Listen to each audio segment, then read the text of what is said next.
اس مرتبہ جو ہے حافظ قرآن ہوئے، ان کے دستار بندی کا منظر ہم اور آپ کو دیکھنا ہے۔ آئیے حضرت کی بارگاہ میں عریضہ پیش کرتا ہوں چند اشعاروں کے ساتھ کہ علی کا نور زہرا کے چین آئے ہیں، بولیے سبحان اللہ۔ علی کے نور زہرا کے چین آئے ہیں، نواسائے شاہ بدر و حنین آئے ہیں۔ علی کے نور زہرا کے چین آئے ہیں، نواسائے شاہ بدر و حنین آئے ہیں۔ ستاروں آؤ میرے گھر سے روشنی لے لو، یہاں آج جلوگاہ حسن و حسین آئے ہیں، یہاں آج جلوگاہ حسن و حسین آئے ہیں۔ اور یہ بھی شعر سماعت فرمائے کہ ابو جہلوں سے مت پوچھو مقام مصطفیٰ کیا ہے، ابو جہلوں سے مت پوچھو مقام مصطفیٰ کیا ہے، علی والے بتائیں گے نبی کیا ہے، خدا کیا ہے۔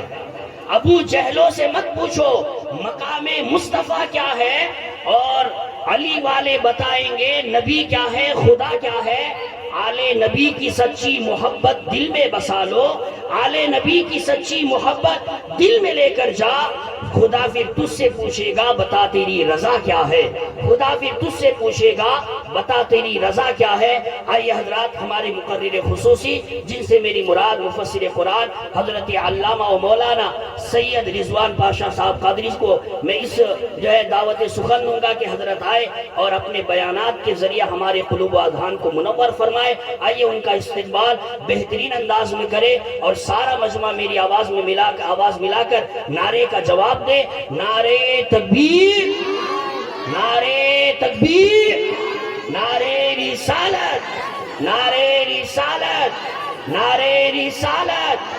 جشن دستار بندی، جشن دستار بندی، مفسر قرآن حضرت علامہ سید رضوان پاشا صاحب قادری، مفسر قرآن سید رضوان پاشا صاحب قادری۔ نعرے تکبیر، نعرے رسالت، مدرسہ قادریہ ربانیہ، مدرسہ قادریہ ربانیہ۔ نعرے تکبیر، نعرے رسالت۔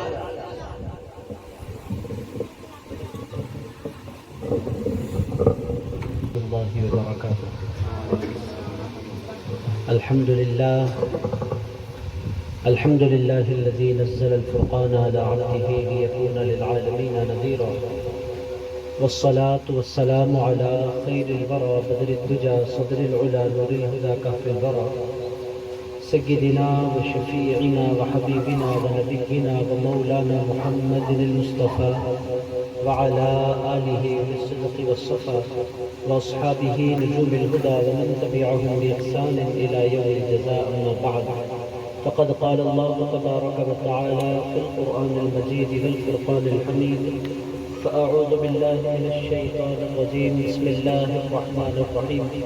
الرحمن علم القرآن خلق الإنسان علمه البيان، صدق الله العظيم. وقال رسول الله صلى الله عليه وسلم: أهل القرآن هم أهل الله وخاصته، رواه ابن ماجه.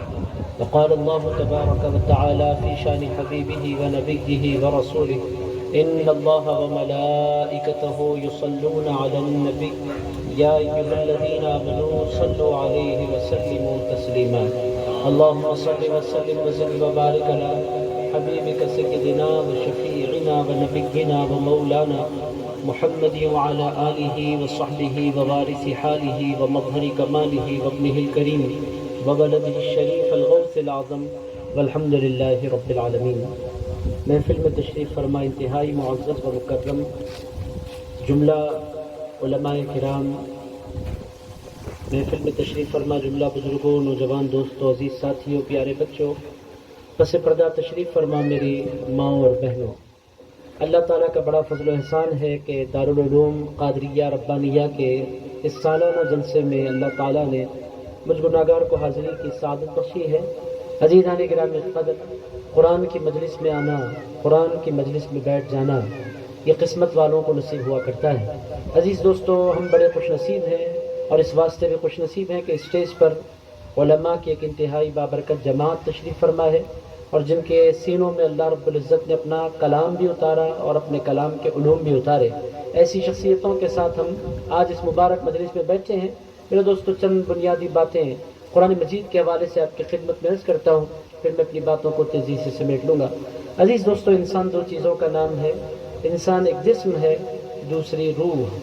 دو چیزوں کے مجمع کو انسان کہتے ہیں. صرف جسم ہو تو بھی انسان نہیں ہوتا، صرف روح ہو تو بھی انسان نہیں ہوتا. جب دونوں چیزیں اکٹھی ہوتی ہیں تب جا کر انسان بنا کرتا ہے. مگر عزیزان گرامی قدر، انسانوں کا قصہ کیا ہے؟ پوری دنیا صرف اور صرف جسم کے حوالے سے سوچتی ہے، جسم کے حوالے سے فکر کرتی ہے، جسم کو زندہ رکھنے کی کوشش کرتی ہے. ہر انسان اسی تگودو میں لگا ہوا ہے کہ اس کا جسم ترقی کرے. ہر انسان اسی محنت میں لگا ہوا ہے. آپ دیکھیں صبح سے شام تک، آج تو خیر سنڈے ہے، منڈے سے لے کر سیٹرڈے تک اگر آپ لوگوں کو دیکھیں گے وہ صبح سے لے کر شام تک دوڑ دھوپ کرتے رہتے ہیں. دکانوں کی طرف جانے والے اپنی دکانوں کی طرف جاتے ہیں، کالجوں کی طرف جانے والے اپنی کالجز کی طرف جاتے ہیں، اور کمپنیز کی طرف جانے والے اپنی کمپنیز کی طرف جاتے ہیں. عزیزان گرامی قدر، صبح سے لے کر شام تک بندہ دوڑ دھوپ کرتا ہے اور تگودو کرتا ہے اور جستجو کرتا ہے اور کوشش کرتا ہے. کیوں کرتا ہے؟ جسم کو راحت پہنچ جائے. عزیز دوستو، گھر بنانے والے اچھے گھر کیوں بناتے ہیں؟ تاکہ جسم کو راحت مل جائے. عزیز دوستو، سائیکل پر پھرنے والا یہ خواب دیکھتا ہے کہ وہ بائک پر پھرے. بائک پر پھرنے والا یہ خواب دیکھتا ہے کہ وہ کار میں پھرے. کار میں پھرنے والا یہ خواب دیکھتا ہے کہ وہ بڑی کار میں پھرے، برانڈڈ کار میں پھرے. عزیزان گرامی قدر، کار سے فائدہ کس کو ہوتا ہے؟ روح کو کوئی فائدہ ہوتا ہے؟ روح کو کوئی فائدہ نہیں ہوتا. کار کا فائدہ جسم کو ہے. میرے دوستو، عالیشان گھر ہے جس میں اے سی لگا ہوا ہے، فائدہ روح کو ہوتا ہے؟ روح کو نہیں ہوتا، اس کا فائدہ جسم کو ہوتا ہے. میرے دوستو، جسم کا قصہ کیا ہے؟ یہ جو جسم ہے، جو یہ باڈی ہے، یہ ہم تمام کو ملی ہے، مگر کتنے سالوں کے لیے؟ کسی کو یہ زندگی اور یہ جسم 30 سالوں کے لیے ملا، کسی کو 35 سال کے لیے ملا، کوئی 40 سال کے لیے اس دنیا میں ہے، کوئی 45 سال، کوئی 50 سال، کوئی 55، کوئی 60، کوئی 65، کوئی 70، کوئی 75، کوئی 80. عزیز دوستو، اس سے بڑھ کر تو بندہ جیتا نہیں ہے. 85 جی لے اور 90 سال جی لے. عزیز دوستو، 100 سال کوئی بندہ رہ جائے، مگر یہ جسم ہے جس کے لیے انسان جستجو کرتا ہے. یہ جسم کا قصہ کیا ہے؟ یہ 50 سال 60 سال کی زندگی والا جسم.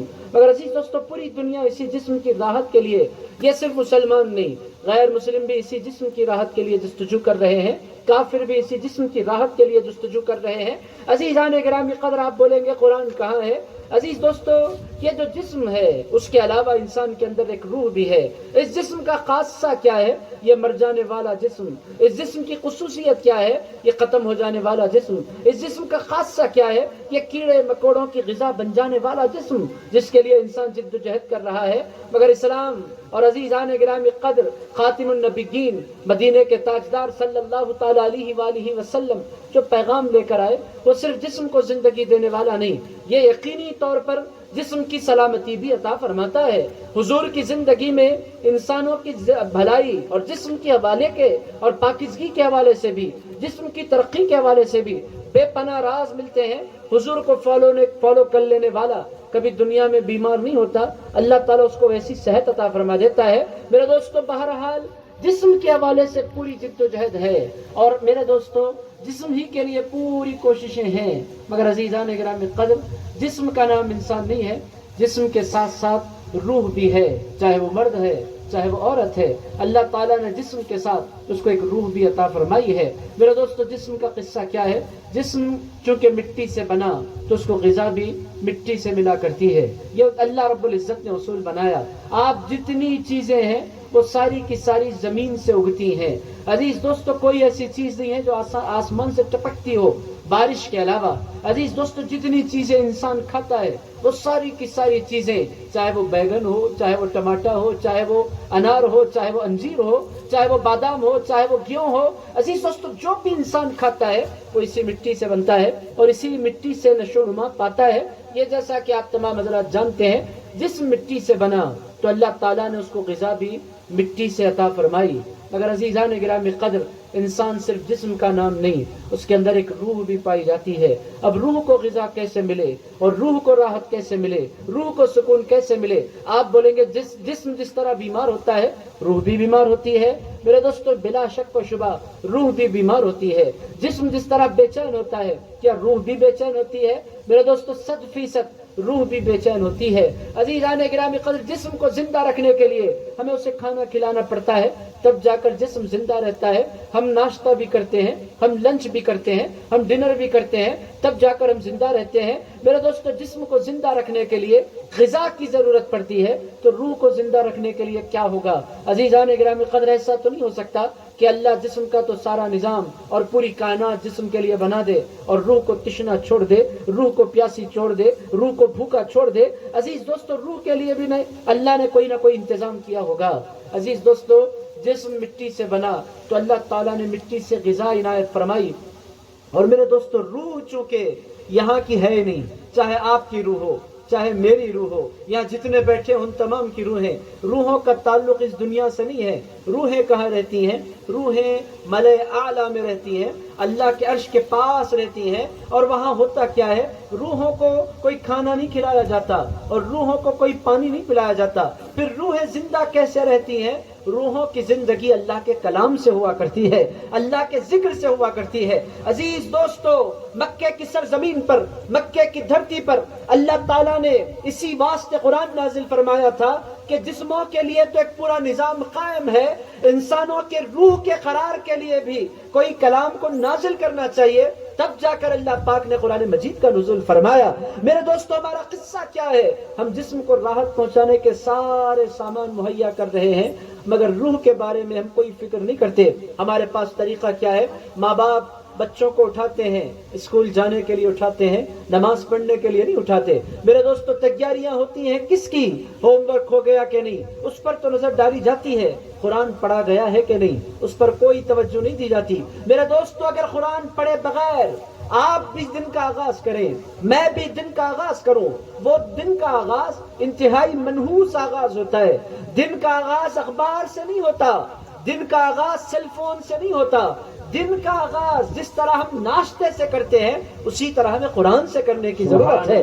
میرے دوستو اگر آج سے 30-25 سال 40-50 سال پہلے دیکھیں، جو بزرگ میرے لیفٹ سائڈ میں بیٹھے ہیں ان بزرگوں سے آپ پوچھیں، مجمع میں بھی بزرگ گواہی دیں گے۔ عزیز دوستو پچھلے زمانے میں طریقہ کیا تھا؟ ہر گھر میں فجر کی نماز کے فوری بعد قرآن کی تلاوت کا باضابطہ اہتمام ہوتا تھا، مرد بھی قرآن پڑھتے تھے، عورتیں بھی قرآن پڑھتی تھی۔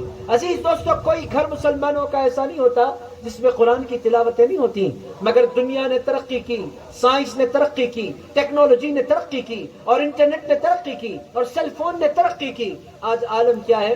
بندہ سوتا ہے تو فون دیکھتے ہوئے، جاگتا ہے تو نیند میں سے اٹھنے کے بعد سب سے پہلا کام بندے کا کیا ہوتا ہے؟ وہ سیل فون کی طرف جاتا ہے، واٹس ایپ چیک کر رہا ہے، فیس بک چیک کر رہا ہے، انسٹاگرام چیک کر رہا ہے، اسنیپ چیٹ چیک کر رہا ہے، کوئی ٹویٹر پر لگا ہوا ہے۔ عزیزان گرامی قدر یہ کیا ہو رہا ہے؟ میرے دوستو جسم کے لیے تو ہم ساری غذائیں مہیا کر رہے ہیں، جبکہ جسم کا حال کیا ہے؟ یہ جسم فانی ہے۔ اللہ تعالیٰ نے ایک مرتبہ نہیں فرمایا، قرآن مجید میں 3-4 مرتبہ اللہ تعالیٰ نے الگ الگ انداز میں ایک ہی بات کو نازل فرمایا، جبکہ اللہ کے پاس الفاظ کی کوئی کمی نہیں۔ اللہ کو پیغام دینے کے لیے لاکھوں باتیں تھیں، مگر اللہ تعالیٰ نے ایک پیغام کو دہرایا، کل نفس ذائقۃ الموت۔ یہ پیغام آپ کو 4 پارے میں ملتا ہے۔ پھر یہی پیغام اگر آپ آگے بڑھیں تو یہی بات اللہ تعالیٰ نے دہرائی، کل نفس ذائقۃ الموت۔ 17ویں پارے میں یہ بات آئی۔ پھر اگر آپ آگے بڑھیں تو اللہ تعالیٰ نے اسی بات کو پھر دہرایا، کل نفس ذائقۃ الموت ثم الینا ترجعون۔ ارشاد فرمایا ہر نفس کو موت کا مزہ چکھنا ہے، دنیا میں جو آیا ہے اسے دنیا چھوڑ کر جانا ہے، ثم الینا ترجعون، پھر تمہیں ہماری بارگاہ میں لوٹنا ہے۔ اے لوگوں تم اس دنیا میں پرماننٹ نہیں آئے۔ مگر عزیزان گرامی قدر اس پیغام کو ہم ایک کان سے سنتے ہیں، دوسرے کان سے چھوڑ دیتے ہیں۔ یہ جلسے دستار بندی ہوتی کیوں ہے؟ عزیزان گرامی قدر اس پیغام کے لیے یہ جلسے ہوتے ہیں کہ لوگوں جس طرح آپ روزانہ کھانے کا اہتمام کرتے ہیں اسی طرح روح کو بھی کھلانے کا اہتمام کریں۔ اگر عزیز دوستو ہم جسموں کو سنوارتے رہیں، ان جسموں کو جو مٹ جانے والے ہیں، اللہ پاک نے قرآن مجید میں واضح فرمایا، کل من علیہا فان۔ اللہ پاک فرماتا ہے جو اس دھرتی پر ہے اسے مرنا ہے، وَيَبْقَى وَجْهُ رَبِّكَ ذُو الْجَلَالِ وَالْإِكْرَامِ۔ ارشاد فرمایا باقی رہے گا تو ایک چہرہ باقی رہے گا، وہ رب ذوالجلال کی ذات مبارکہ ہے۔ وَيَبْقَى وَجْهُ رَبِّكَ ذُو الْجَلَالِ وَالْإِكْرَامِ۔ اسی بات کو اللہ نے فرمایا، کل شیء ہالک، ہر چیز ہلاک ہو جانے والی ہے، الا وجہ، اگر کوئی باقی رہنے والا ہے تو وہ اللہ ہے۔ عزیز دوستو یہ میں نہیں کہہ رہا، یہ قرآن ہے جو میں آپ کی خدمت میں عرض کر رہا ہوں۔ اب آپ بولیں گے رسول اللہ کے بارے میں ہمارا عقیدہ کیا ہونا چاہیے؟ عزیزان گرامی قدر اللہ کے رسول کے بارے میں ہمارا متفقہ ایمان ہے کہ حضور زندہ ہے۔ عزیز دوستو، اس میں کوئی سوچنے سمجھنے کی بات نہیں، اور یہ فیصلہ ہم نے اپنی مرضی سے نہیں کیا، سنی اسٹیجوں سے یہ فیصلہ نہیں ہوا، مدینے کے تاجدار نے یہ فیصلہ فرمایا۔ حضور نے فرمایا لوگوں مجھ پر درود پڑھو، تمہارا درود مجھ پر پہنچتا ہے۔ حضور کے صحابہ نے عرض کیا یا رسول اللہ ایک دن آئے گا کہ آپ دنیا چھوڑ کر تشریف لے جائیں گے، حضور اس وقت کیا ہوگا؟ رسول اللہ علیہ السلام نے فرمایا لوگوں ہمیں عام انسانوں پر گمان نہ کرنا، انبیاء اپنی قبروں میں زندہ ہوتے ہیں اور رزق دیے جاتے ہیں۔ عزیزان گرامی قدر، فانبیاء اللہ حی، اللہ کے حبیب نے فرمایا انبیاء زندہ ہوتے ہیں۔ عزیز دوستو، انبیاء تو انبیاء ہیں، انبیاء کے جو غلام ہوتے ہیں جن کو شہداء کہا جاتا ہے، ان کے بارے میں اللہ نے فرمایا وَلَا تَحْسَبَنَّ الَّذِينَ قُتِلُوا فِي سَبِيلِ اللَّهِ أَمْوَاتًا، اے لوگوں جو اللہ کی راہ میں مارے جائیں ان کو مردہ نہ سمجھو، بل احیاء، بلکہ وہ زندہ ہیں، عند ربہم، اپنے رب کے پاس، یرزقون، وہ رزق دیے جاتے ہیں۔ میرے دوستو، موضوع بس اتنی بات میں آپ کی خدمت میں عرض کرنا چاہتا تھا کہ اللہ تعالی ہمیشہ سے زندہ ہے۔ انبیاء کرام پر کچھ لمحات کے لیے موت آتی ہے، ایسا نہیں ہے کہ وہ موت سے پاک ہے، پھر اللہ ان کو ایک نئی زندگی عطا فرماتا ہے۔ جو کبھی نہیں مرتا وہ اللہ ہے، جس پر ایک لمحے کے لیے موت طاری نہیں ہو سکتی وہ اللہ ہے، جو دنیا میں آنے اور جانے سے پاک ہے وہ اللہ ہے، اور جس پر ایک لمحے کے لیے ہلاکت نہیں آ سکتی وہ اللہ ہے۔ میرے دوستو، اس کے علاوہ جتنے انسان ہیں جو دنیا میں آتا ہے اسے جانا ہوتا ہے۔ میرے دوستو، آپ بولیں گے یہ قرآن کی مجلس میں کیا باتیں لے کر بیٹھ گیا ہوں؟ عزیز دوستو، یہ باتیں ہمیں سمجھنے کی ضرورت ہے، عزیز دوستو ہمیں غور کرنے کی ضرورت ہے کہ قرآن کے ساتھ ہمارا رویہ کیا ہے۔ میرے دوستو، قرآن کا ہم پر حق ہے، جس طرح ماں کا ہم پر حق ہے، باپ کا ہم پر حق ہے، بیوی کا ہم پر حق ہے، اولاد کا ہم پر حق ہے، رشتہ داروں کا ہم پر حق ہے۔ عزیزان گرامی قدر، اسی طرح جس طرح استاد کا ہم پر حق ہے، پیر کا ہم پر حق ہے، عزیز دوستو ایک حق قرآن کا بھی ہے۔ ہمیں سارے حقوق یاد رہتے ہیں، قرآن کا حق سب مار رہے ہیں۔ میرے دوستو، قرآن کا حق کون نہیں مار رہا، مجھے بتائیں۔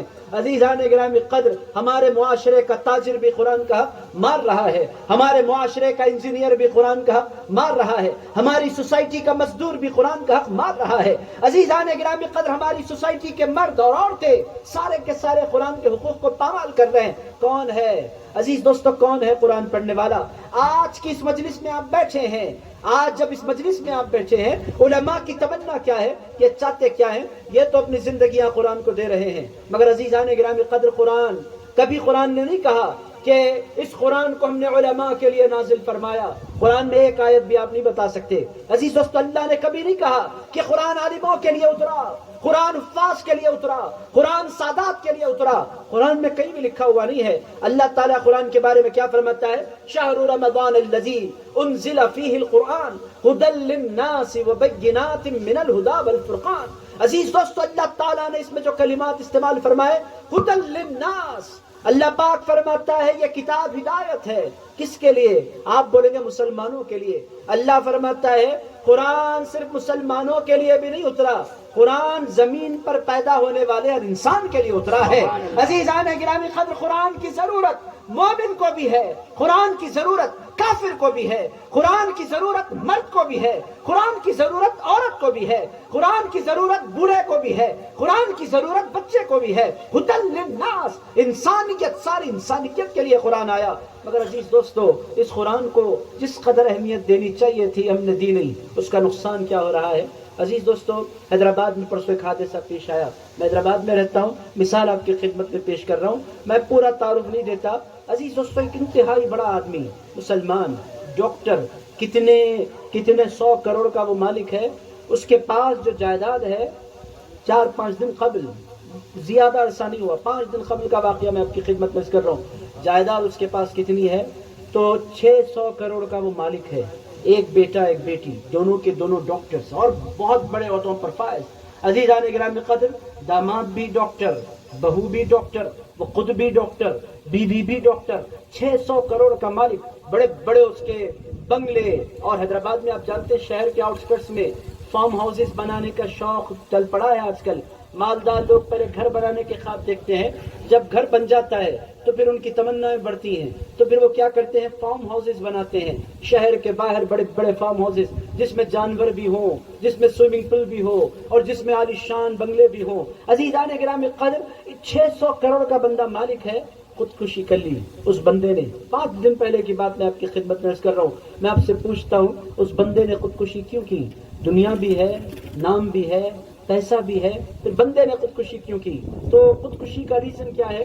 اسٹریس ہو گیا، ٹینشن ہو گیا اور ذہنی سکون ختم ہو گیا. میں آپ سے پوچھتا ہوں 600 کروڑ جس کے پاس ہو اس کو کیا ٹینشن ہو سکتا ہے؟ آپ بولیں گے 600 کروڑ تو بہت بڑی بات ہے، 6 کروڑ بھی مل جائیں تو انجوائے کریں لائف کو. عزیز دوستو، عام بندہ تو اسی طرح سوچتا ہے 600 کروڑ کی مجھے ضرورت نہیں، 6 کروڑ مل جائیں، 2 کروڑ کا عالیشان گھر بنا لوں، 50 لاکھ کی عالیشان انووا لے لوں. عزیزان گرامی قدر، بندہ بولے گا اس کے بعد میں انویسٹ کر لوں، آرام سے بیٹھ کر کھاؤں، مجھے 600 کروڑ کی ضرورت نہیں، مجھے 6 کروڑ مل جائے میں لائف انجوائے کروں گا. اور عزیز دوستو، اس بندے کے پاس 600 کروڑ تھے، اس نے خودکشی کر لی.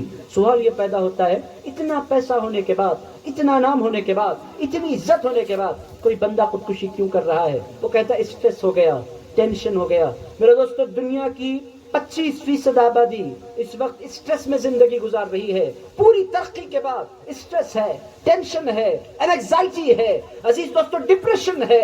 یہ سارے کے سارے نام آپ لوگوں نے سن رکھے ہیں، آپ لوگ جانتے ہیں. عزیز دوستو، یہ بیماریاں ہیں، دنیا میں پائی جاتی ہیں. یہ اسٹریس کیوں ہوتا ہے؟ یہ ٹینشن کیوں ہوتا ہے؟ یہ اینگزائٹی کیوں ہوتی ہے؟ یہ ڈپریشن کیوں ہوتا ہے؟ یہ بے چینیاں انسان کو کیوں ہوتی ہیں؟ میرے دوستو، اس کا سیدھا سادہ جواب یہ ہے، انسان جسم کو تو راحت پہنچایا کرتا ہے، روح کو راحت نہیں پہنچایا کرتا. اگر اسٹریس ختم کرنا ہے تو انسان کو اللہ کی بارگاہ میں سجدہ کر لینا ہوتا ہے. میرے دوستو، جو بندہ سجدہ نہیں کرتا، اور عزیزان گرامی، جو بندہ اللہ کی بارگاہ میں بیٹھ کر آنسو نہیں بہاتا، جو بندہ اپنے اللہ سے باتیں نہیں کرتا، جو بندہ اپنے اللہ کو اپنے دکھڑے نہیں سناتا، جو بندہ اپنے پروردگار کو اپنا وقت نہیں دیتا، وہ دوستوں کو دے رہا ہے، وہ سیل فون کو دے رہا ہے، وہ بیوی بچوں کو دے رہا ہے، اپنا وقت اپنے اللہ کو نہیں دیتا. بدلے میں کیا ہوتا ہے؟ ذہنی سکون اڑ جایا کرتا ہے. اور عزیز دوستو، پھر وہ اس کو تلاش کرنے کے لیے کوئی بندہ سگریٹ کی طرف جاتا ہے، کوئی بندہ شراب کی طرف جاتا ہے، کوئی بندہ اور پب خانوں کی طرف جاتا ہے، شراب خانوں کی طرف جاتا ہے، مگر سکون ملتا نہیں ہے. جیسے جیسے گناہ میں وہ بندہ گناہوں کے دلدل میں پھنستا جاتا ہے، ویسے ویسے اس کا سکون ختم ہوتا چلا جاتا ہے. عزیز دوستو، بنیادی بات کیا ہے؟ ایک بندے نے 600 کروڑ کا مالک ہونے کے بعد خودکشی کیوں کی؟ دوری تھی اللہ سے، دوری تھی رسول اللہ سے، دوری تھی اولیاء اللہ سے. عزیزان گرامی قدر، ایسے بندوں کی زندگی میں کبھی سکون نہیں ہوتا. یہ حفاظ کرام تشریف فرما ہے. پرسنلی میں کسی کو نہیں جانتا، پہلی مرتبہ میری ملاقات ہو رہی ہے تقریباً حضرات سے. عزیزان گرامی قدر، ان علماء کی تنخواہیں کیا ہوتی ہیں؟ ان حفاظ کی تنخواہیں کیا ہوتی ہیں؟ عزیز دوستو، عالموں کو، حافظوں کو دیا کیا جاتا ہے، کہیں 10,000، کہیں 15,000. اگر کوئی 20,000 دے دے تو وہ شہر کا بڑا آدمی ہو گیا، سب سے مشہور امام ہو گیا کہ اس کو 20,000 دیے جا رہے ہیں. اس سے بڑھ کر تو کوئی نہیں دیتا. خطیبوں کو 4,000، 5,000، مؤذنوں کو 7,000، 10,000. میرے دوستوں، میں آپ سے پوچھتا ہوں کیسے زندگی گزرے گی ان پیسوں میں؟ مگر عزیز دوستو، کوئی عالم آپ کو خودکشی کرتا ہوا نظر نہیں آتا. میں نے اپنی زندگی کے 38 سال گزار لیے. میرے دوستو، میں نے مالداروں کو خودکشی کرتے ہوئے دیکھا، میں نے ایکٹروں کو خودکشی کرتے ہوئے دیکھا. عزیز دوستو، بڑے بڑے ایکٹر جن کا کریئر عروج پر ہے اور ان کی فلمز ریلیز ہونے کو ہیں اور دنیا ان کو جا رہی ہے، پیسہ بھی ہے، فیم بھی ہے، خودکشی کر لی ان لوگوں نے. اب میں نام نہیں لے سکتا، میں انتہائی مقدس اسٹیج پر بیٹھا ہوا ہوں، ورنہ میں آپ کو نام بھی سناتا. اخبارات کے ذریعے اطلاع ملتی ہے، سیل فونز کے ذریعے اطلاع ملتی ہے، بڑے ہیرو نے خودکشی کر لی. عزیز دوستو، کیوں کر لی اس نے؟ عزیز دوستو، اس کا سیدھا سادہ جواب یہ ہے کہ اس کے پاس پیسہ تو تھا مگر دل کا سکون نہیں تھا. دل کا سکون کس کے پاس ہوتا ہے؟ دل کا سکون اس کے پاس ہوتا ہے جس کے سینے میں قرآن ہوا کرتا ہے. عزیزان گرامی قدر، اگر قرآن سینے میں نہیں ہے تو کم سے کم وہ کھولنے والا بن جائے، وہ پڑھنے والا بن جائے، وہ تلاوت کرنے والا بن جائے. عزیز دوستو، ہمارے پاس ہوتا کیا ہے؟ ہم قرآن سے دور ہیں اور ہم یہ چاہتے ہیں ہمیں سکون ملے. میرے دوستو، قرآن سے جب بندہ قریب ہوتا ہے نا، کچھ ملے نہ ملے، اس کو سکون کی دولت ضرور میسر آتی ہے. آج کی اس محفل میں پیغام میں آپ کی خدمت میں یہی عرض کر رہا ہوں کہ آپ دیکھیں آج کا آغاز آپ نے کیسے کیا، کل کا آغاز آپ نے کیسے کیا، پرسوں کا آغاز آپ نے کیسے کیا. یہ سنڈے ہے تو سنڈے کا آغاز آپ کا کیسے ہوا، سیٹرڈے کا آغاز آپ کے کیسے ہوا، اور فرائیڈے کا آغاز آپ کا کیسے ہوا، تھرسڈے کا آغاز آپ کا کیسے ہوا، وینسڈے کا آغاز آپ کا کیسے ہوا. آپ نے قرآن کھولا ہے؟ عزیز دوستو، اگر نہیں کھولا، ہمارے پاس قرآن کب کھلتا ہے؟ رمضان آئے تو قرآن کھلتا ہے، رمضان جائے تو قرآن بند ہو جاتا ہے. اور میرے دوستو، پھر ہم گلا کرتے ہیں دنیا ہماری دشمن ہے، لوگ ہمیں مٹانا چاہتے ہیں، لوگ ہمیں ختم کر دینا چاہتے ہیں. بھائی، لوگوں کا گلا بعد میں کیجئے. آپ نے کیا کیا اپنے اللہ کے ساتھ؟ آپ نے کیا کیا اپنے رسول اللہ کے ساتھ، آپ نے کیا کیا اللہ کے کلام کے ساتھ. آپ اور میں کیسے مسلمان ہیں کہ قرآن پڑھنے کی توفیق میسر نہیں آتی. عزیز دوستو، تو بنیادی بات آپ سمجھے کہ قرآن ایک ایسی کتاب ہے جس کو روزانہ پڑھنا ضروری ہے. آپ کبھی نہیں بولتے میں نے آج ناشتہ کر لیا اب میں دوپہر کا نہیں کھاتا. آپ نہیں بولتے میں نے دوپہر کا کھا لیا پھر میں شام کا نہیں کھاتا. آپ کبھی نہیں بولتے. آپ کہتے ہیں صبح کا کھانا صبح کے لیے ہے، دوپہر کا کھانا دوپہر کے لیے ہے، شام کا کھانا شام کے لیے ہے. آپ کبھی نہیں بولتے کہ میں نے کل کھا لیا تھا آج کھانے کی ضرورت کیا ہے. مگر قرآن کے معاملے میں نے رمضان میں ختم کر دیا تھا اب پڑھنے کی ضرورت کیا ہے. میرے دوستو، جس طرح کھانا روزانہ ضروری ہے اسی طرح قرآن بھی روزانہ ضروری ہے. عزیزان گرامی قدر، جس طرح کھانے کے بغیر جسم زندہ نہیں رہ سکتا اسی طرح قرآن کے بغیر روح بھی مطمئن نہیں رہ سکتی. بہرحال عزیز دوستو، میں تیزی سے اپنی باتوں کو بڑھاتا ہوں. میں سمجھتا ہوں کہ میری باتیں آپ لوگوں کے ذہنوں میں اتر رہی ہیں. میں امید کرتا ہوں کہ میں کوئی مشکل گفتگو تو نہیں کر رہا. میں کوشش کر رہا ہوں کہ میری باتیں آسان ہوں، آپ حضرات کے ذہنوں تک اترے. یہ علماء کرام، ان سے میں کیا مخاطب ہوں؟ یہ خود اپنے وقت کے جگید علماء اور جگید حفاظ یہاں تشریف فرمائے. میں ان سے بات کبھی نہیں کرتا. میں آپ سے بات کر رہا ہوں کہ عزیز دوستو، آپ اپنی زندگیوں کا جائزہ لیں. آپ قرآن کو وقت دے رہے ہیں کہ نہیں دے رہے ہیں؟ بہت سے لوگوں کا حال تو یہ ہے ان کو پڑھنا تک نہیں آتا. مگر عزیزان گرامی قدر، وہ مسلمان ہیں. عزیز دوستو، اس قرآن کا قصہ کیا ہے اور عزیزان گرامی قدر قرآن کا کمال کیا ہے؟ بہت سے لوگوں کو پتا ہوتا ہے کہ ہم اس فیلڈ میں جائیں گے، ہمارے پاس دنیا آنے والی نہیں ہے. یہ مدرسے چلانے والے، یہ حافظ قرآن بننے والے، ان کو پتا ہوتا ہے کہ آگے چل کر اس فیلڈ میں میرے پاس دنیا تو آنے والی نہیں. مگر کچھ لوگ ہوتے ہیں اس دنیا میں جو اس قرآن کے لیے اپنی زندگی لگا دیتے ہیں. عزیزان گرامی قدر، اللہ پیدا فرماتا ہے ایسے لوگوں کو. ہر زمانے میں یہ لوگ پیدا ہوتے رہے. ان کو پتا ہوتا ہے کہ اس دنیا میں میرا نام نہیں ہوگا، میرا پیسہ میرے پاس زیادہ نہیں ہوگا، ٹھاٹ نہیں ہوگا میرے پاس. اس کے باوجود بھی کچھ ایسے بندے اس دنیا میں پیدا ہوتے ہیں جو قرآن پر اپنی زندگی لگا دیتے ہیں. وجہ کیا ہے؟ عزیز دوستو، وہ جانتے ہیں کہ قرآن ایک ایسی عظیم دولت ہے، دنیا میں اس کا بدلہ ملے نہ ملے آخرت میں اس کا بدلہ ضرور ملا کرتا ہے. میرے دوستو، اس کی آسان مثال میں آپ کی خدمت میں عرض کرتا ہوں. میں چھوٹا سا بچہ تھا، میں اپنے والد گرامی کے پاس گیا. میری عمر 7-8 سال کی تھی. مدرسے میں میرا داخلہ ہو گیا. مدرسے کے بچے عام طور پر وہ پھٹے پرانے کپڑے پہن کر بیٹھتے، میں بھی ان کے ساتھ بیٹھتا. ایک دن ہمارے کزنس اسکول کو جا رہے تھے. میں نے بچوں کو، اپنے کزنس کو، چچیرے بھائیوں کو اور اپنے رشتہ داروں کو اسکول جاتا ہوا دیکھا. میں نے ضد کر دی کہ مجھے اس مدرسے نہیں جانا ہے، وہاں غریب بچے بیٹھتے ہیں. میں امیر بچوں کے ساتھ بیٹھنا چاہتا ہوں جہاں اچھے اچھے کپڑے پہن کر بچے آئیں، اچھے اچھے بیگز لگا کر بچے آئیں. کتنے اہتمام سے وہ بچے جاتے ہیں. یہ مدرسے کے بچوں کے ساتھ میں بیٹھنا نہیں چاہتا. میرے بابا نے مجھ سے فرمایا، ابھی آپ کو شعور نہیں، ابھی آپ کو عقل نہیں. آپ جب بڑے ہو جائیں گے آپ کو پتا چلے گا کہ قرآن کتنی بڑی دولت ہے. عزیز دوستو، اس وقت تو میری سمجھ میں نہیں آیا. ایک دن میں نے ضد کی، نہیں گیا. انہوں نے کہا نہیں جاؤ تو نہیں جاؤ، مگر میں اسکول تو بھیجنے والا نہیں. جانا ہے تو مدرسے کو جانا ہے. عزیز دوستو، ایک دن رویا، دوسرے دن بچہ مجبور ہو کر چلا جاتا ہے.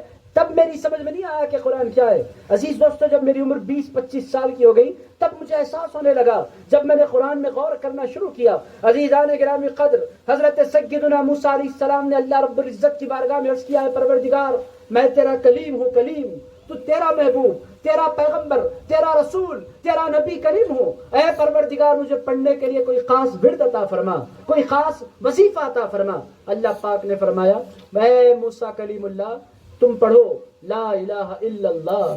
حضرت سیدنا موسیٰ علیہ السلام نے عرض کیا، مولا یہ تو آدم علیہ السلام کے بیٹوں سے لے کر قیامت تک کے مسلمان پڑھتے رہیں گے، مجھے کوئی خاص کلمہ عطا فرما. اللہ پاک نے فرمایا، موسیٰ تو نے لا الہ الا اللہ کی عظمت کو جانا نہیں.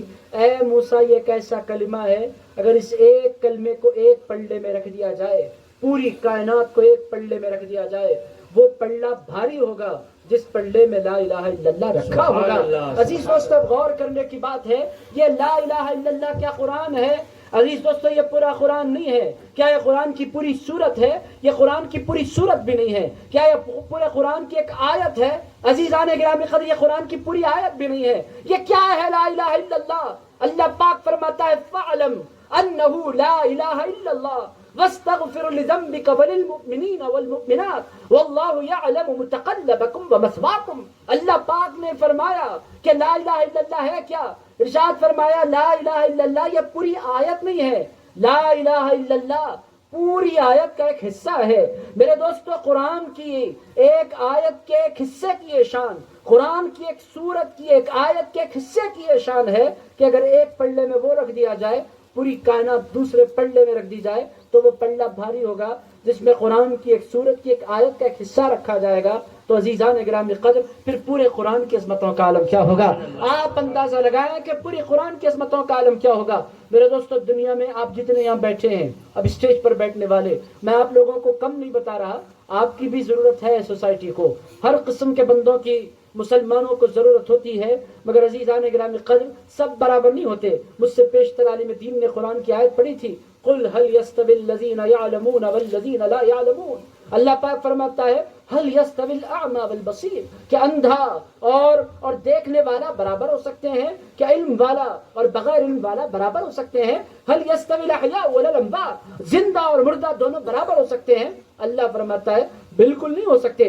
عزیزان گرامی قدر آپ اور میں ہم سارے کے سارے دنیا سے جائیں گے، ڈاکٹر جائے، انجینئر جائے، کلیکٹر جائے، منسٹر جائے، عزیز دوستو لائر جائے اور آرکیٹیکچر جائے، دنیا سے کوئی بندہ چلا جائے اس کا علم دنیا میں رہ جاتا ہے. میرے دوستو جب وہ قبر میں جاتا ہے فرشتہ نہیں کہتے کہ ڈاکٹر آ گیا ہے استقبال کرو. عزیزان گرامی قدر کوئی اس کا اکرام نہیں ہے. جب قبر سے ڈاکٹر اٹھتا ہے یہ نہیں کہا جاتا کہ ڈاکٹر آ رہا ہے، ڈگری دنیا میں رہ گئی. قبر میں یہ ڈگری کام آنے والی نہیں ہے، حشر میں یہ ڈگری کام آنے والی نہیں ہے. مگر حافظ قرآن کا کمال کیا ہے؟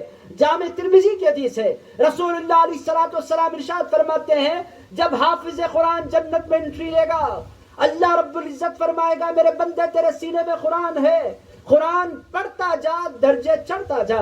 عزیزان گرامی قدر حافظ قرآن اور انسان انٹری جنت میں ساتھ لیں گے، مگر جب جو حافظ قرآن ہوگا جس کے سینے میں قرآن ہوگا وہ قرآن پڑھتا چلا جائے گا. دیکھتے ہی دیکھتے پہلا پارا ختم، کئی 100 درجے بلند، دوسرا پارا ختم، کئی 1000 درجے بلند. جیسے جیسے پارے گزرتے جائیں گے ویسے ویسے حافظ قرآن کا درجہ جنت میں بلند ہوتا چلا جائے گا. عزیزان گرامی قدر قرآن ایک ایسی عظیم دولت ہے کہ اگر کوئی بندے کو احساس ہو جائے کہ قرآن کیا ہے تو میرے دوستو پھر وہ زندگی لگا دے گا قرآن پر. اور عزیز دوستو زندگیاں لگائی جا رہی ہیں، کام کیا جا رہا ہے.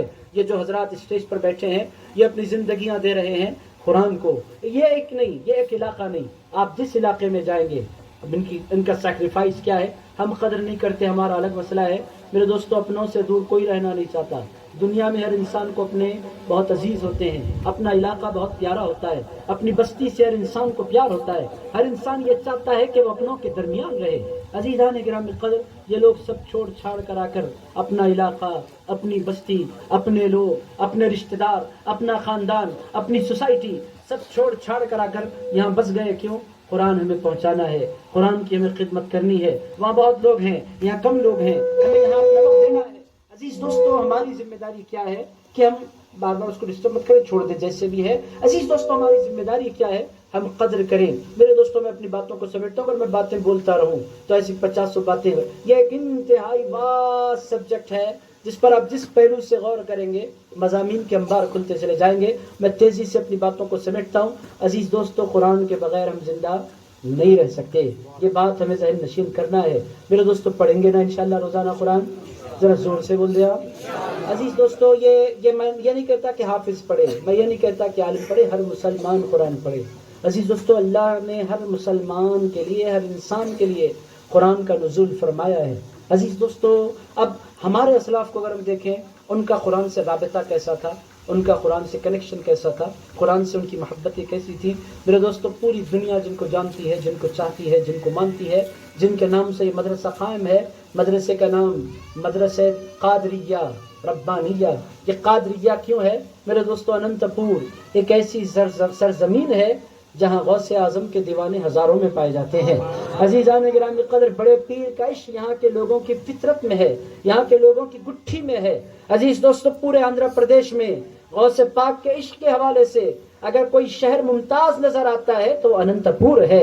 عزیزان گرامی قدر یہاں کا بچہ غوث پاک کا دیوانہ، غوث پاک کا عاشق. میرے دوستوں میں نے یہاں بار بار تقریریں کی، میں پہلی مرتبہ نہیں آ رہا، میں 10-15 مرتبہ تو انتپور اب تک آ گیا ہوں۔ جب بھی میں یہاں آتا ہوں میں یہ ضرور دیکھتا ہوں کہ کہیں نہ کہیں قادری نسبت نظر آتی ہے، غوث پاک کا تعلق نظر آتا ہے، بڑے پیر کی دیوانگی نظر آتی ہے، غوث پاک کی چاہت نظر آتی ہے۔ میرے دوستوں ہم چاہتے بہت ہیں غوث پاک کو، مگر سمجھنا نہیں چاہتے کہ غوث پاک نے کیا کیا ہے۔ ہمارا پرابلم کیا ہے؟ ہم یہ چاہتے ہیں کہ غوث پاک کی کرامتیں سنائی جائیں، ہم یہ نہیں چاہتے کہ غوث پاک کا عمل سنایا جائے، غوث پاک کا تعلق بالقرآن سنایا جائے۔ عزیز دوستو، غوث العظم دستگیر کون ہے؟ اپنے وقت کے سب سے بڑے ولی، اور قیامت تک کے لیے ان سے بڑا کوئی ولی پیدا ہونے والا اس دھرتی پر نہیں ہے۔ میں نہیں کہہ رہا، پوری دنیا کے سارے اولیاء ان کے قدموں میں اپنی گردنیں جھکا دیتے ہیں، اس ذات کو غوث العظم دستگیر کہتے ہیں۔ میں بہت ادنا آدمی ہوں، میری کوئی حیثیت نہیں۔ اگر کوئی مجھ سے کہے اس زمانے میں آ کر آپ تجوید پڑھائیں، آپ بچوں کو ناظر قرآن پڑھائیں، میں بولوں گا بھائی میں بڑے کاموں کے لیے پیدا ہوا ہوں، یہ بچوں کو الف با تا سب پڑھانا یہ میرا کام نہیں ہے، میں نے پی ایچ ڈی کر رکھی ہے عربی میں ڈاکٹر ہوں، میں کیوں پڑھاؤں گا؟ میں یہی بولوں گا، دنیا میں اکیلا نہیں، جتنے پڑھے لکھے لوگ ہیں جیسے جیسے ڈگریاں بڑھتی چلی جاتی ہیں وہ چاہتے ہیں کہ وہ اعلیٰ کلاسز کو پڑھائیں، چھوٹی کلاسز کو نہیں پڑھائیں۔ مگر عزیز دوستو آپ لوگ حیرت زدہ ہوں گے، غوث اعظم دستگیر کی زندگی کی طرف اگر آپ نگاہ کر کے دیکھیں تو غوث العظم دستگیر روزانہ اپنی زندگی میں 1 گھنٹہ تجوید قرآن پڑھانے کے لیے دیا کرتے تھے۔ ہر روز غوث اعظم دستگیر چھوٹے بچوں کو لے کر بیٹھتے مکتب میں اور ان کو تجوید پڑھاتے، عین کا مخرج کیا ہے، ہا کا مخرج کیا ہے، مد کی قسمیں کتنی ہیں، خلخلا کیسے ہوتا ہے۔ میرے دوستو غوث العظم دستگیر کو ضرورت کیا ہے؟ ان کے نام لیوا، ان کے چاہنے والے جو غلام جن کا نام ہو جائے وہ یہ کام نہیں کرتے۔ عزیز دوستو غوث پاک روزانہ تجوید پڑھاتے ہیں۔ پوچھیں غوث پاک کی بارگاہ میں حاضر ہو کر، یا غوث العظم آپ ولیوں کے سردار یہ چھوٹے بچوں کو لے کر کیوں بیٹھے ہیں، کیا ملتا ہے؟ غوث العظم دستگیر فرماتے ہیں لوگوں تمہاری نظریں بچوں پر ہیں، میری نظریں اللہ کے کلام پر ہیں۔ عزیزان گرامی قدر غوث العظم دستگیر کی نظریں کلام اللہ پر ہیں، اسی لیے غوث العظم دستگیر تجوید کے فن کو اپنی زندگی کا روزانہ 1 گھنٹہ دیتے تھے۔ میرے دوستو کلام اللہ سے ان کو پیار۔ ہم اہل سنت و جماعت، میرے دوستو غیروں میں پھر بھی طریقہ ہے قرآن کھولنے کا، میں اپنے ہے اس واسطے عرض کر رہا ہوں، غیر اس مجلس میں ہوتا تو میں ہرگز یہ بات آپ کی خدمت میں نہیں عرض کرتا، چونکہ سارے اپنے بیٹھے ہیں، اہل سنت و جماعت کے احباب بیٹھے ہیں۔ عزیز دوستو ہماری مسجدوں میں ان کی مسجدوں میں فرق کیا ہے؟ ہمارے پاس میلاد کے جلسوں میں دھوم، 11ویں کی دھوم، جھنڈوں کی دھوم ہونی چاہیے، اچھا ہے یہ کام ہونے چاہیے، مگر عزیزان گرامی قدر قرآن سے ہمارا تعلق 0% ہو کر رہ گیا ہے۔ عزیز دوستو 11ویں بہت شوق سے ہونی چاہیے، غوث پاک کی 11ویں ہے، حق ہے ہمارا کہ ہم بڑے پیر کی 11ویں کریں، مگر غوث پاک وہ 11ویں نہیں چاہتے جو قرآن کو بھلا کر کی جائے، غوث پاک وہ 11ویں چاہتے ہیں جو قرآن پڑھ کر کی جائے۔ عزیزان گرامی قدر قرآن سے منہ موڑ کر 11ویں کرتے رہنا اور یہ سمجھنا کہ سال میں 1 مرتبہ میں غوث پاک کو یاد کر لوں گا اور غوث پاک کی غلامی کا حق ادا ہو گیا۔ غوث پاک فرماتے ہیں چاہت کا اظہار تو ہے مگر اس کو سچی غلامی نہیں کہتے، سچی غلامی کا تقاضا کیا ہے؟ مجھے دیکھو میں کرتا کیا ہوں۔ غوث پاک سے پوچھے بڑے پیر آپ کرتے کیا ہیں؟ غوث العظم دستگیر فرماتے ہیں میں نے اپنی زندگی کے 15 سال ایسے گزارے کہ ہر روز رات کو میں ایک مکمل قرآن ختم کر دیا کرتا تھا۔ 15 سال بڑے پیر غوث العظم دستگیر نے اپنی زندگی کے ایسے گزارے، ہر روز رات کو قرآن مجید ختم کرتے تھے۔ میرے دوستو یہ دھرتی خواجہ غریب نواز کی دھرتی۔ عزیز دوستو حضرت خواجہ غریب نواز ہند الولی کا حال کیا ہے؟ حضرت قطب الدین بختیار کاکی قدس سر العزیز فرماتے ہیں میں نے اپنے پیر و مرشد کو سفر میں بھی دیکھا، حضر میں بھی دیکھا، جلوت میں بھی دیکھا، خلوت میں بھی دیکھا۔ میں نے اپنے پیر کی خدمت میں زندگی کے 15 سال سے زائد سال اپنے پیر کی خدمت میں گزارے۔ میں نے اپنے پیر کو دیکھا دنیا بھر کی ذمہ داریوں کے ساتھ۔ میرے پیر کا معمول یہ تھا کہ ہر روز رات کو قرآن ختم کرتے تھے، ہر روز دن میں قرآن ختم کرتے تھے۔ یہ حضرت خواجہ غریب نواز کا حال میں آپ کو سنا رہا ہوں۔ میرے دوستو کہاں ہے اہل سنت و جماعت؟ اور نام تو ہم لیتے ہیں غوث پاک کا، غوث کا دامن نہیں چھوڑیں گے، خواجہ کا دامن نہیں چھوڑیں گے، مگر طریقہ ہم چھوڑ دیں گے غوث پاک کا، طریقہ ہم چھوڑ دیں گے غریب نواز کا، طریقہ ہم چھوڑ دیں گے بندہ نواز کا۔ بندہ نواز غیث دراز کا حال کیا تھا؟ عزیز دوستوں ان کی باضابطہ تفسیر چھپ گئی ہے عربی زبان میں، آپ لوگ جانتے ہیں جو اہل علم ہے۔ حضرت بندہ نواز غیث دراز نے قرآن کی ان آیات کی تفسیر کی ہے جو جن کا تعلق تصوف سے ہے۔ حضرت آپ جانتے ہیں بڑے پیر حضرت بندہ نواز غیث دراز کی تفسیر پچھلے 2 سال قبل شائع ہوئی، آپ میں سے چند لوگ جانتے ہوں گے، بہت سے لوگ نہیں جانتے ہوں گے۔ حضرت بندہ نواز غیث دراز نے اپنی زندگی کے کئی سال خدمت قرآن میں لگائے۔ میرے دوستو اگر میں باتوں کو پھیلاؤں تو باتیں بہت نکلیں گی، گزارش میں آپ کی خدمت میں عرض کرتا ہوں کہ عزیز دوستو اپنی زندگیوں کے روزانہ کم سے کم آدھا گھنٹہ ہی صحیح، یہ حق ہے قرآن کا کہ کم سے کم روزانہ ہر بندہ ایک پارے کی تلاوت کرے۔ اگر ایک پارہ نہیں ہو سکتا آدھا پارہ تو پڑھے، آدھا پارہ نہیں ہو سکتا تو پاؤ پارہ تو پڑھے۔ حق تو یہ ہے کہ علماء کا حق الگ ہے، عوام کا حق الگ ہے۔ آپ بولیں گے علماء کو بھی قرآن پڑھنے کی ضرورت ہے، عزیز دوستو عوام سے بڑھ کر علماء کو ضرورت ہے۔ قرآن ایک ایسی کتاب ہے نہ اس سے عالم بے نیاز ہو سکتا ہے، نہ اس سے ولی بے نیاز ہو سکتا ہے، نہ اس سے مفسر بے نیاز ہو سکتا ہے، نہ اس سے محدث بے نیاز ہو سکتا ہے۔ جتنا لیول ایمان کا بڑھتا چلا جائے گا قرآن کے حقوق بھی اس پر اتنے ہی بڑھتے چلے جائیں گے۔ عوام کا لیول کیا ہے؟ وہ روزانہ ایک پارہ پڑھیں، اور علماء کا لیول کیا ہے؟ وہ روزانہ ایک منزل پڑھیں۔ عزیزان گرامی قدر، یہ علماء کی ذمہ داری ہے۔ اب علماء اپنا کام نہیں کر رہے، عوام اپنا کام نہیں کر رہی۔ عزیز دوستو علماء کی ذمہ داری کیا ہے؟ میں نے دیکھا ہے اپنی زندگی میں، حیدرآباد میں بزرگ ہمارے خاندان سے تعلق رکھتے تھے، حضرت سرکار عبداللطیف لاؤبالی کے تیسرے بیٹے حیدرآباد منتقل ہو گئے، حضرت پیر شاہ محی الدین ثانی، انہی کی اولاد میں ایک بزرگ تھے حیدرآباد میں، ماضی قریب میں ان کا انتقال ہوا۔ روزانہ رات کو حضرت 2 بجے اٹھ جاتے تھے اور فجر تک وہ گھر میں رہتے، سنتیں ادا کر کے مسجد جاتے، مسجد میں جاتے تو اشراق تک مسجد میں رہتے، یعنی رات کے 2 بجے سے صبح کے 7 سوا 7 بجے تک وہ مسلسل مصلی پر رہتے۔ میرا بچپنا تھا، قرآن میں حفظ کرنا شروع میں نے کر دیا تھا۔ میں نے حضرت سے پوچھا حضرت آپ یہ پوری رات کرتے کیا ہیں؟ جاگتے تو ہیں، کرتے کیا ہیں؟ حضرت نے بڑی پیاری بات فرمائی، بیٹے میں ہر روز رات کو قرآن کی ایک منزل پڑھا کرتا ہوں۔ وہ حافظ قرآن نہیں تھے، حافظ قرآن نہیں تھے، حافظ قرآن نہیں تھے، مگر ہر روز رات کو ایک منزل پڑھتے تھے۔ اور ان کا طریقہ کیا تھا؟ جمعے کو قرآن شروع ہوتا تھا، جمعرات کو قرآن ختم ہو جاتا تھا، پھر جمعے کو پھر دوسرا قرآن۔ عزیز دوستو ہر ویک کو ایک قرآن پڑھا کرتے تھے۔ آپ ہم اپنا جائزہ لیں، بالخصوص ہماری خواتین جو بیٹھی ہیں ان کی تو بڑی ذمہ داری ہے۔ ماں قرآن پڑھنے لگ جائے تو پوری اولاد قرآن پڑھنے لگ جاتی ہے، اور عزیزان گرامی قدر ماں قرآن سے دور ہو جائے تو پورا خاندان قرآن سے دور ہو جاتا ہے۔ ماں کا بڑا رول ہوتا ہے عزیزان گرامی قدر قرآن کو سینوں میں اتارنے میں۔ پہلا مدرسہ ماں کی گود۔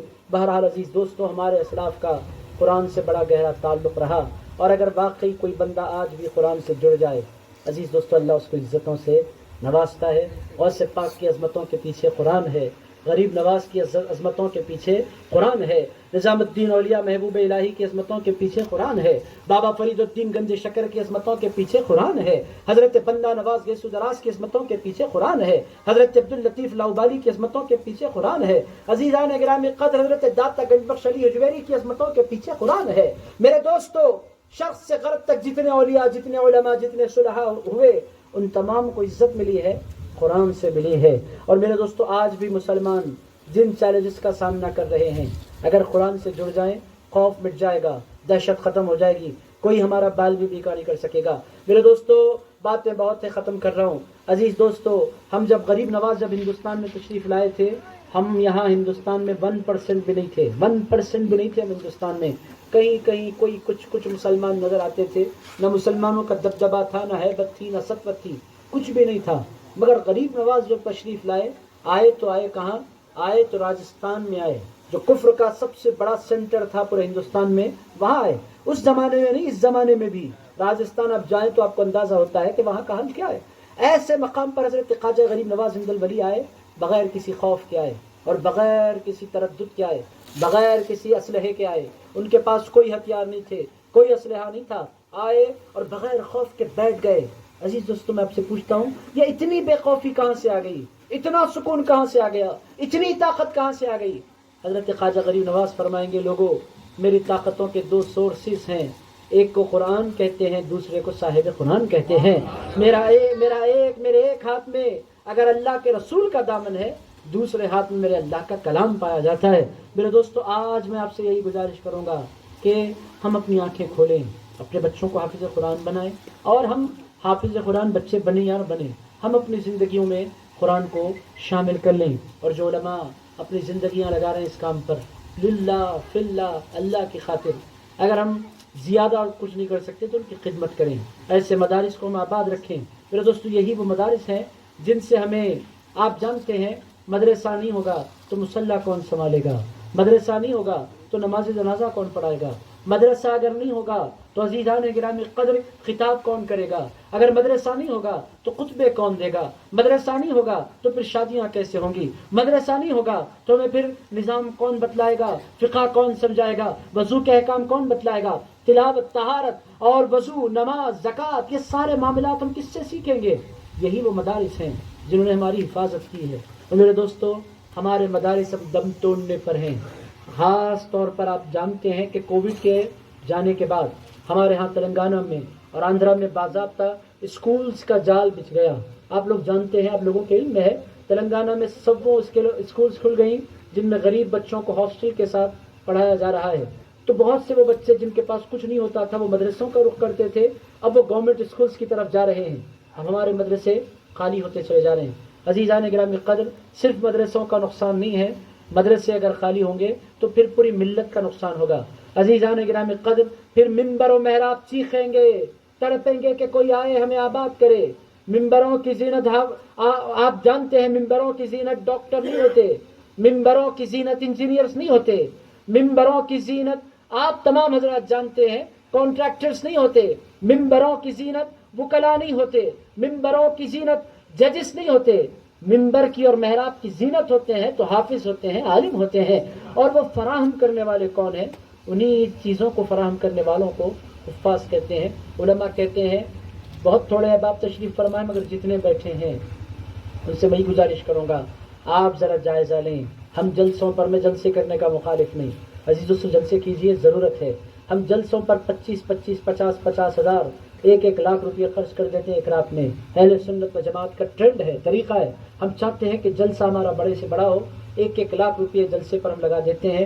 عزیز دوستو، وہی 1 لاکھ اگر ایک بچے پر لگائیں تو 4 سال کا اس کا خرچہ نکل جائے گا، اور 4 سال کے اندر وہ حافظ قرآن بن جائے گا۔ عزیز دوستو، وہ جو جلسہ آپ نے کیا، رات میں نعرے لگے، صبح میں جلسہ ختم، حافظ صاحب، امام مولانا صاحب اپنے مکان چلے گئے، لوگ اپنے گھر چلے گئے، لوگوں نے فجر کی نماز قضا کر دی۔ اس کا کیا فائدہ ہوا؟ کوئی فائدہ نہیں ہوا۔ میں میلاد کے جلسوں کا مخالفت نہیں کر رہا، مگر ہمارے پاس نظریے کو بدلنے کی ضرورت ہے۔ عزیز دوستو، پیسہ برباد کرنے کے بجائے پیسے کو ہمیں یوٹیلائز کرنے کی ضرورت ہے۔ جلسے پر لگائیں گے 1 رات کا فائدہ، اور بچے پر لگائیں گے پوری زندگی کا فائدہ۔ جب تک وہ قرآن پڑھتا رہے گا فائدہ پہنچتا رہے گا۔ عزیز دوستو، میں آخری بات عرض کرتا ہوں، عزیزان گرامی قدر، حضرت امام راضی قدس سرہ العزیز کے احوال میں واقعہ آپ کو ملتا ہے۔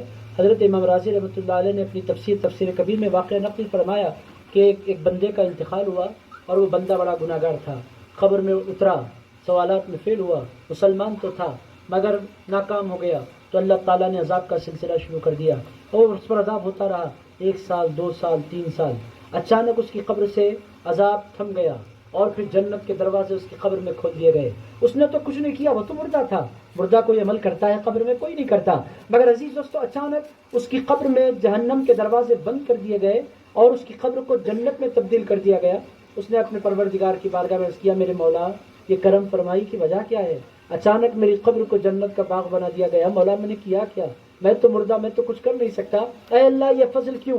اللہ پاک نے فرمایا، اے میرے بندے، بات اتنی ہے، میں نہیں کہہ رہا، امام کبیر نے تفسیر رازی میں اس کو لکھا۔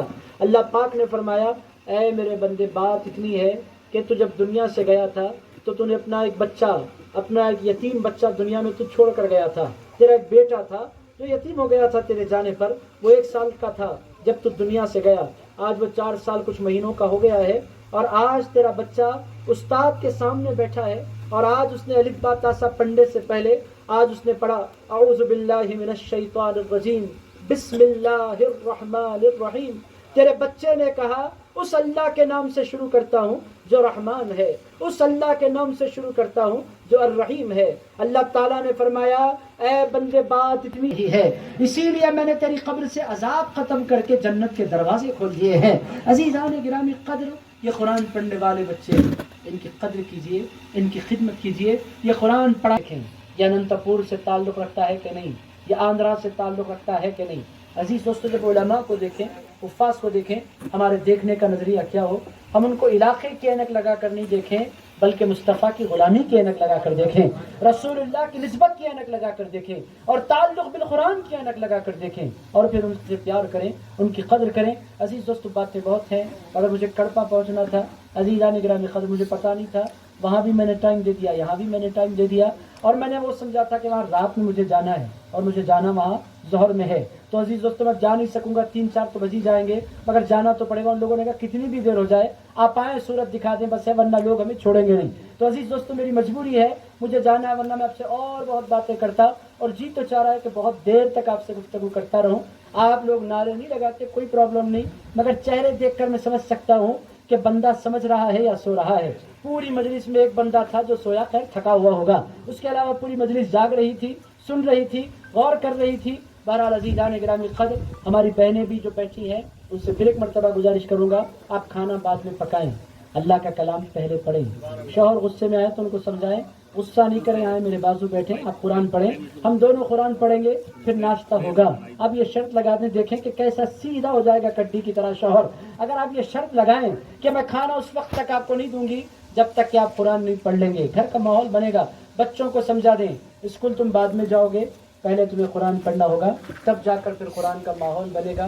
گھر گھر قرآن ہوگا, ہر گھر قرآن ہوگا, ہر طرف قرآن کی صدائیں بلند ہوں گی. عزیز دوستوں میں دل کی عطا گہرائیوں سے دارالعلوم قادریہ ربانیہ کے جملہ احباب کو صدر صاحب میرے پیچھے تشریف فرما ہے, اور حضرت صدر اعلیٰ یہاں تشریف فرما ہے, قاری ایوب صاحب پیچھے تشریف فرما. ان تمام احباب کا دل کی عطا گہرائیوں سے شکریہ ادا کرتا ہوں کہ اس مبارک مجلس میں, قرآن کی مجلس میں, ختم قرآن کی مجلس میں, آپ لوگوں کو پتہ ہے کہ جس مجلس میں قرآن ختم ہوتا ہے اس مجلس میں دعا کرنے کے لیے, دعا پر آمین کہنے کے لیے آسمان سے 20,000 فرشتے اتر جایا کرتے ہیں. 20,000 فرشتے اس وقت اس مجلس میں بیٹھے ہوئے ہیں, نظر نہیں آتے چونکہ ہم گناہ گار ہیں. رسول اللہ ارشاد فرماتے ہیں جب بھی ختم قرآن کی مجلس ہوتی ہے 20,000 فرشتے, بندہ جو دعا کرے گا میں اس پر آمین بولوں گا. 20,000 فرشتوں کو اللہ تعالیٰ اتار دیتا ہے. تو ہماری ذمہ داری ہے کہ ہم جی لگا کر اس مجلس سے فائدہ اٹھائیں. میں دل کی عطا گہرائیوں سے پھر ایک مرتبہ شکریہ ادا کرتا ہوں. اللہ رب العزت کی بارگاہ میں دعا کرتا ہوں, اے پاک پروردگار ان تمام کو جب تک زندہ رکھ, قرآن کا قاری بنا کر زندہ رکھ. اے اللہ روزانہ قرآن مجید پڑھنے والا ہمیں بنا. اے اللہ قرآن مجید کو ہماری روٹین کا حصہ بنا دے. اے اللہ قرآن مجید کو ہمارے معمول کا حصہ بنا دے. اے پروردگار جس طرح ہم روزانہ فون دیکھتے ہیں اس سے زیادہ ہمیں قرآن دیکھنے کی توفیق عطا فرما دے. اے پاک پروردگار قرآن کی تلاوت سے ہمارے دلوں کو سکون عطا فرما. اے اللہ قرآن کی برکتوں سے ہماری زندگیوں میں محرومیت سے ختم فرما دے. اور اے پروردگار ہماری زندگیوں کو اپنی محبت سے معمور فرما. اے اللہ ہم تمام کو اپنے رسول کی غلامی عطا فرما, رسول اللہ کا صدقہ عطا فرما, رسول اللہ کی اطاعت کی توفیق عطا فرما. اور اے پاک پروردگار قرآن کی اس برکت مجلس کی برکتوں کے طفیل پورے ہندوستان کے جان و مال, پورے ہندوستان کے مسلمانوں کے جان و مال کی حفاظت فرما. اور اے اللہ ترکی کے مسلمانوں پر, شام کے مسلمانوں پر جو ابھی زلزلے سے دوچار ہوئے ہیں مولا, بہت سو نے اپنے باپوں کو کھویا, بہت سو نے اپنی ماؤں کو کھویا, بہت سو نے اپنی اولادوں کو کھویا. مولا جن جن کے گھر برباد ہوئے ہیں مولا, برباد ہو گئے ہیں تو آباد فرما دے. اے اللہ ان کے حال پر رحم فرما, شام کے مسلمانوں پر کرم فرما, ترکی کے مسلمانوں پر کرم فرما. اور اے اللہ پوری دنیا کے مسلمانوں پر فضل اور کرم فرما. اور اے پاک پروردگار قرآن کو ہمارے دلوں کی راحت بنا دے. اے اللہ قرآن مجید کو ہمارے دلوں کا نور بنا دے. اے اللہ قرآن مجید کو ہمارے لیے ذریعہ ہدایت بنا دے. اے اللہ قرآن مجید کو ہمارے لیے ذریعہ شفاعت بنا دے. اے اللہ قرآن مجید کی برکتوں کے طفیل میدان محشر میں ہمیں عزت عطا فرما. اے اللہ ہمارے گناہوں کو مٹا دے, قرآن کی برکتوں کے طفیل ہمیں عزت والا بنا دے. صلی اللہ تعالی علی خیر خلقہ وذی العرش سیدنا و حبیبنا ومولانا محمد وعلى آله وصحبه ووارث حاله الغوث العظم والحمد لله رب العالمين.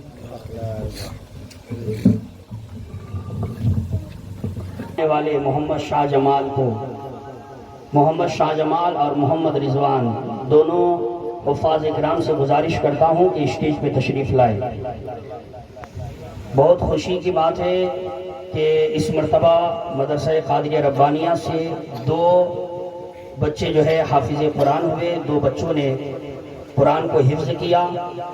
ہمیں بھی چاہیے کہ ہم اور آپ اپنے بچوں کو مدرسوں میں ڈالیں اور ان کو حافظ قرآن اور عالم دین ضرور بنائیں.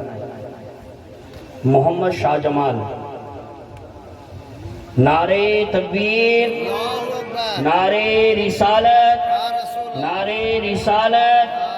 حفاظ کرام, حفاظ کرام, مدرسہ قادریہ ربانیہ, مدرسہ قادریہ ربانیہ, نعرہ تکبیر, نعرہ رسالت.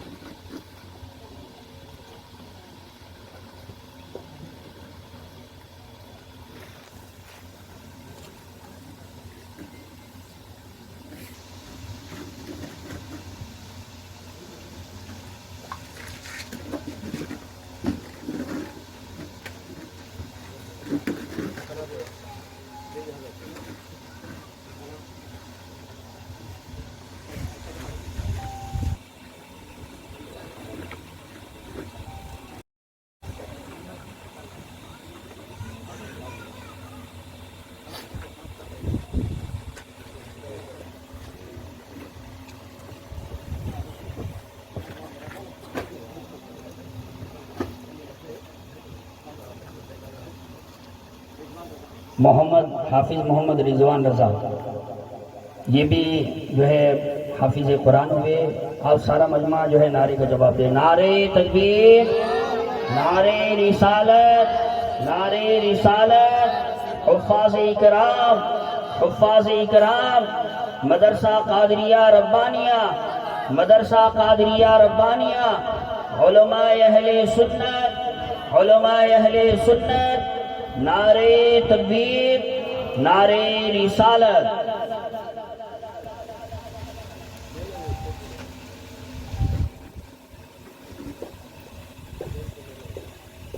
حافظ محمد اسلم صاحب کو بھی مدرسے کی طرف سے سند دی جا رہی ہے. 2011 میں حافظ محمد اسلم جنہوں نے اس مدرسے سے حفظ کیا تھا، ان کو بھی حفظ قرآن کی سند دی جا رہی ہے.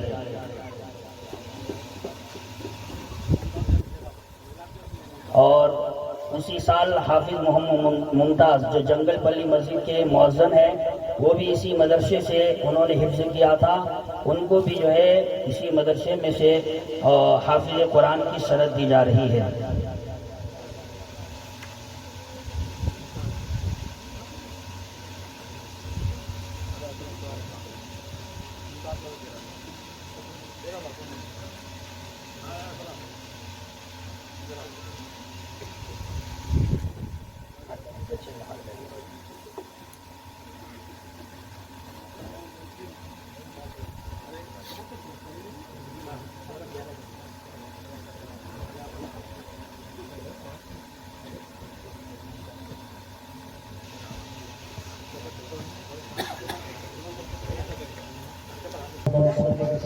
وبارك على حبيبك سيدنا وشفيعنا ونبينا ومولانا محمد وعلى آله وصحبه أجمعين. اللهم ارحمنا بالعظيم واجعله لنا إماما ونورا وهدى ورحمة. اللهم ذكرنا منه ما نسينا وعلمنا منه ما جهلنا وارزقنا تلاوته آناء الليل وأطراف النهار. واجعله لنا حجة يا رب العالمين، واجعله لنا حجة يا رب العالمين، واجعله لنا حجة يا رب العالمين. اللهم ارحمنا بالقرآن العظيم، اللهم انفعنا بالآيات والذكر الحكيم. اے پاک پروردگار ہم تمام کے جمع ہونے کو اپنی بارگاہ میں قبول فرما. اے پاک پروردگار جن دو بچوں نے قرآن مجید حفظ کیا ہے مولا، ہمیشہ ہمیشہ کے لیے ان کے سینوں میں قرآن کو محفوظ فرما. اے پروردگار ان کو قرآن کی حفاظت کرنے والا بنا. اے اللہ ان کو قرآن کی خدمت کرنے والا بنا. اے پاک پروردگار ان کے ماں باپ کو جزائے خیر عطا فرما. اے پاک پروردگار ہم تمام کے حال پر رحم فرما. اے اللہ ہم تمام کو قرآن مجید پڑھنے والا بنا، قرآن مجید سمجھنے والا بنا، قرآن کا سچا پیغام دوسروں تک پہنچانے والا بنا. اے پاک پروردگار سارے مردوں پر رحم فرما، ساری خواتین پر رحم فرما. اے اللہ قرآن کی اس مبارک مجلس کی برکت کے طفیل اے پروردگار سارے مرحومین کی مغفرت فرما. اے پاک پروردگار مسلمانوں کو کھوئی ہوئی عزت عطا فرما، کھویا ہوا وقار عطا فرما. اے اللہ ہم تمام کی حال پر رحم فرما. اے اللہ ہم میں سے جتنے حضرات مدینے اور مکے کی حاضری کو تڑپ رہے ہیں مولا، ہم تمام کو حرمین جانے کا موقع نصیب فرما دے. اے پاک پروردگار ہم میں سے جن حضرات نے حج نہیں کیا مولا، ان کو حج کے اسباب عطا فرما دے. اے پاک پروردگار پوری دنیا کے مسلمانوں پر رحم فرما. اے اللہ جو بیمار ہیں ان کو شفا عطا فرما. اے اللہ ہم تمام کو دواخانوں کی چکروں سے بچا، صحت والی، عافیت والی، راحت والی زندگی عطا فرما. اے پاک پروردگار ہم تمام کے تمام صغیرہ کبیرہ جانی انجانے ظاہر پوشیدہ تمام گناہوں کو معاف فرما. اے اللہ اس مجلس سے اٹھنے سے قبل ہم تمام کی مغفرت فرما. اے اللہ جب تک زندہ رکھ، سچا مسلمان بنا کر زندہ رکھ، عاشق رسول بنا کر زندہ رکھ، آل نبی اولاد علی کا وفادار بنا کر زندہ رکھ. اے اللہ موت عطا فرما، ایسی پاکیزہ محبتوں پر ہمیں موت عطا فرما. اے پاک پروردگار ہم تمام کے تمام جائز دلی مقاصد کو پنجتن پاک کے طفیل پورا فرما، خلفائے راشدین کے طفیل پورا فرما، سرکار پیران پیر غوث الاعظم دستگیر کے طفیل پورا فرما، حضرت خواجہ غریب نواز کے طفیل ہماری تمناؤں کو پورا فرما، حضرت خواجہ بندہ نواز گیسو دراز کے طفیل ہماری دعاؤں کو پورا فرما. ربنا تقبل منا انك انت السميع العليم وتب علينا انك انت التواب الرحيم. الفاتحة.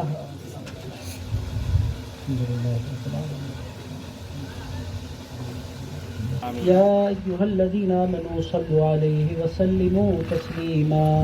اللهم صل وسلم وزد وبارك على حبيبك سيدنا ومولانا محمد وعلى آله وصحبه ووارث حاله الغوث الأعظم سبحان ربك رب العزة عما يصفون وسلام على المرسلين والحمد لله رب العالمين. صلی اللہ سجل افروز ساعت لاکھوں سلام مصطفیٰ جان رحمت لاکھوں سلام شمع بز میں ہدایت دور و نزدیک کے سننے والے وہ کان دور و نزدیک کے سننے والے وہ کان گانے لالے کرامات لاکھوں سلام مصطفیٰ جان رحمت لاکھوں سلام شمع بز میں ہدایت.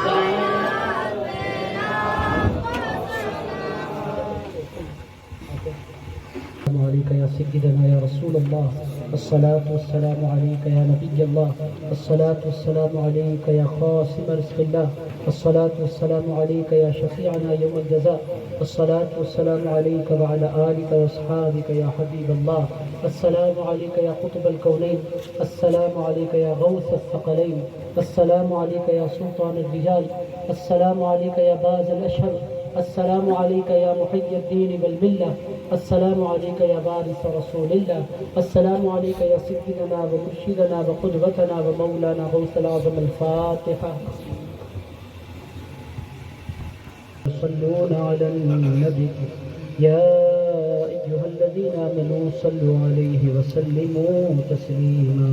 اللهم صل وسلم وبارك على حبيبك سيدنا ومولانا محمد وعلى آله وصحبه وبارك في حاله الغوث الأعظم سبحان ربك رب العزة عما يصفون وسلام على المرسلين والحمد لله رب العالمين. آپ تمام حضرات سے گزارش ہے کہ آپ کے لیے کھانے کا انتظام کیا گیا ہے، لہذا